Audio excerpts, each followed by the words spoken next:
Good morning dear students. बेटे कल हम लोगों ने चैप्टर स्टार्ट किया था लोकतंत्र की चुनौतियाँ। उसमें हमने चुनौतियाँ देखी थी। 3 मुख्य चुनौती थी। कौन कौन सी थी? फर्स्ट तो थी लोकतंत्र के विस्तार की चुनौती, यानी कि जिन देशों में लोकतंत्र की स्थापना नहीं हुई है वहाँ पर कैसे लोकतंत्र की स्थापना की जाए। दूसरा था हमारा लोकतंत्र को मजबूत बनाने की चुनौती, बुनियादी चुनौती। ये सारी 3 चुनौतियों के बारे में हमने देखा था।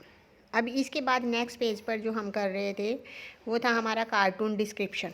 कार्टून दिया हुआ है, इसका आपने बताना है कि इसमें जैसे इन्होंने पूछा है कि सुझाव दीजिए कि अलग अलग संदर्भ में अलग अलग चुनौतियाँ कौन कौन सी चुनौतियाँ हैं। पहले जो है वो पहली पिक्चर में दिखाया गया है कि जो ऊपर हाथ करके खड़ा है और उसमें क्या बताया गया, इसमें है विस्तार की चुनौती कि लोकतंत्र का विस्तार किया जाए कैसे, जहाँ पर जो भेदभाव हो रहा है या जो कुछ भी उनमें हो रहा है उनको कैसे ठीक किया जाए। दूसरी पिक्चर में दिखाया गया है एक आदमी जो है वो गन लेकर खड़ा हुआ है। वो कौन सी चुनौती है बेटे? वो लोकतांत्रिक शासन व्यवस्था में ना होने की चुनौती, यानी कि वहाँ पर अभी तक लोकतंत्र है ही नहीं।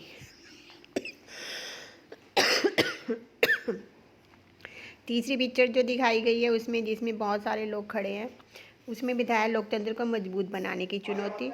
और जो लास्ट पिक्चर जो है, लास्ट पिक्चर में बताया गया है लोकतंत्र अभियान या पैसा। इसमें दिखाया गया है कि धन की बढ़ती शक्ति की चुनौती, यानी कि लोकतंत्र को कौन कौन सी चुनौतियों का सामना करना पड़ रहा है। उसके बाद नेक्स्ट है बेटे हमारा तालिका विश्लेषण। अगर हम नेक्स्ट पेज पे देखेंगे तालिका का विश्लेषण करो कि कौन कौन सी चुनौती का सामना कर रही है ये। जैसे इन्होंने मैक्सिको के बारे में बताया कि PRI, तो वहाँ पर क्या है, कहते वहाँ पर क्या है कि सभी सरकारी संस्थाओं पर नागरिक नियंत्रण, पहला बहुविदलीय चुनाव कराना और निर्वाचित नेताओं को संदेश में बुलाना। ये जो है उनकी मुख्य चुनौती है जो इसमें नहीं दिखाया गया आपकी बुक में। दूसरा है उसका चिले चिले के बारे में बताया गया। चिले और पोलैंड, मैक्सिको, चीन, पाकिस्तान, इराक, कौन कौन सी चुनौतियों का जो है ये सामना कर रहे हैं। अगर हम बात करेंगे पाकिस्तान में क्या जनरल मुशर्रफ जनरल द्वारा क्या किया था इन्होंने बेटे? संग्रह कराते और मतदाता सूची में गड़बड़ी का आरोप करते हैं। तो ये क्या है? ये भी लोकतंत्र के लिए मुख्य चुनौती बनी हुई है, यानी कि सैनिक का दबदबा। और उसके बाद चीन में क्या कम्युनिस्ट पार्टी, यहाँ पर भी लोकतंत्र की स्थापना नहीं है, लोकतंत्र के विस्तार की चुनौती है। इराक में नई सरकार अपनी सत्ता कायम नहीं कर पाती, बड़े पैमाने पर सांप्रदायिक हिंसा होती है। तो ये किस तरह की चुनौती का सामना कर रहे हैं वहाँ के लोग। दक्षिण अफ्रीका में या फिर अमेरिका ग्वांटानामो में हमने क्लास 9th में ये सारे एग्जांपल्स पढ़े थे। तो इसमें आपने बताना है कि ये कौन कौन सी चुनौती का ये सामना कर रहे हैं। अमेरिका के नागरिक अधिकार, अश्वेत लोगों को, या फिर उत्तरी आयरलैंड के बारे में, नेपाल के बारे में, जैसे अश्वेत लोगों को समान अधिकार मिले लेकिन वे अब भी गरीब और कम शिक्षित और कमज़ोर स्थिति में है। तो ये लोकतंत्र के कौन सी है? ये विस्तार की चुनौती है। उसके बाद अगर उत्तरी आयरलैंड की बात करें, गृह युद्ध समाप्त पर कैथोलिक और प्रोटेस्ट लोगों की भी प्रारंभिक विश्वास का अभाव था, ये भी लोकतंत्र के विस्तार की चुनौती है। उसके बाद नेपाल की बात करें, संविधान सभा का चुनाव होने वाला है, तराई में जो है वो असंतोष, माओवादियों के हथियार नहीं सौंपे, तो भी लोकतंत्र व्यवस्था में ना होने की चुनौती है, यानी कि वहाँ पर लोकतंत्र नहीं है। राजतंत्र को ख़त्म किया और संविधान। उसके बाद बोलिविया का बताया जल संघर्ष के बारे में। संघर्ष यहाँ पर क्या है? संपदा अथवा धन शक्ति की प्रयोग की चुनौती, देश को छोड़कर चले गए थे, यानी कि संपदा और धन संपत्ति। इस तरह के बारे में बेटे में आप सारे के बारे में पढ़ोगे, फिर उसके बारे में बताओगे कि कौन सी चुनौती का वो लोग जो है वो सामना कर रहे हैं। उसके बाद अलग अलग तरह की चुनौतियाँ क्या क्या हैं। स्वैधानिक बनावट, कहते कुछ चुनौतियों के लक्ष्य अलग अलग होते हैं।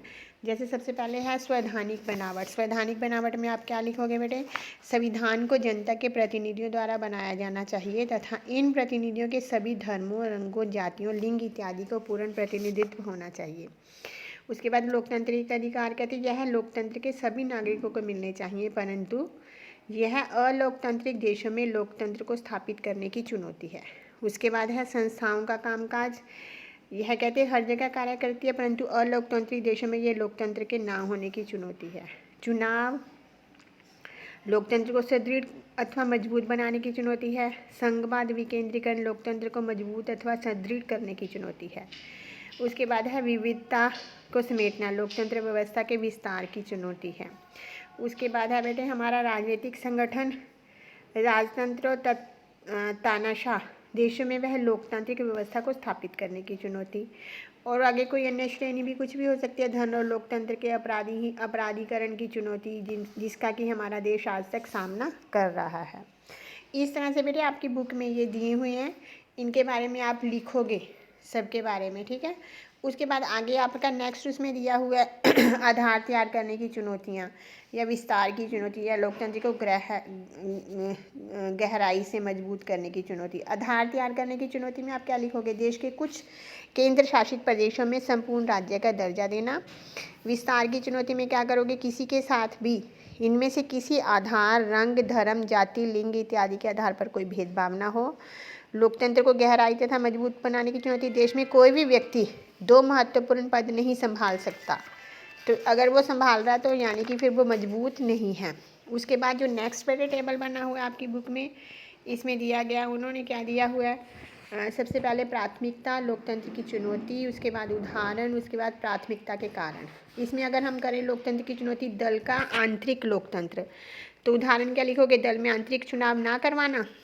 लोकतंत्र विशेषकर भारत में राजनीतिक दल ये कार्य करते हैं। लोकतंत्र को सुदृढ़ होना, किसी को भी 2 महत्वपूर्ण पद एक ही समय पर ना संभालने। और प्राथमिकता का कारण क्या लिखोगे? संवैधानिक परिवर्तन के कारण भारत में बहुत से नेताओं को पदों से त्यागपत्र देना पड़ा। उसके बाद लोकतंत्र का विस्तार, अनुसूचित जातियों तथा जनजातियों के लिए आरक्षित स्थान। भारत में कहते हैं सभी क्षेत्रों, संसद में भी इसके लिए स्थान आरक्षित हैं। उसके बाद नेक्स्ट है बेटे संवैधानिक व्यवस्था, संविधान को आसानी से बदला नहीं जा सकता। संवैधानिक परिवर्तन के लिए संसद तथा राज्य में असेंबलियों में 2/3 बहुमत होना आवश्यक है। उसके बाद लास्ट में जनता के अधिकार, इसमें लिखोगे जनता के कई अधिकार जैसे कि समानता, स्वतंत्रता इत्यादि दिए गए हैं। भारत में सभी नागरिकों को मौलिक अधिकार दिए गए हैं। तो ये जो आपके जितने भी आपके इसमें बुक में टेबल बने हुए बेटे, मैंने आपको सारे बताए हैं, इनको आप फिल करोगे। अगर आपको इनमें से कोई क्लियर नहीं होगा तो आप मेरे से पूछोगे, फिर हम नेक्स्ट पार्ट जो है वो बेटे नेक्स्ट उसमें करेंगे।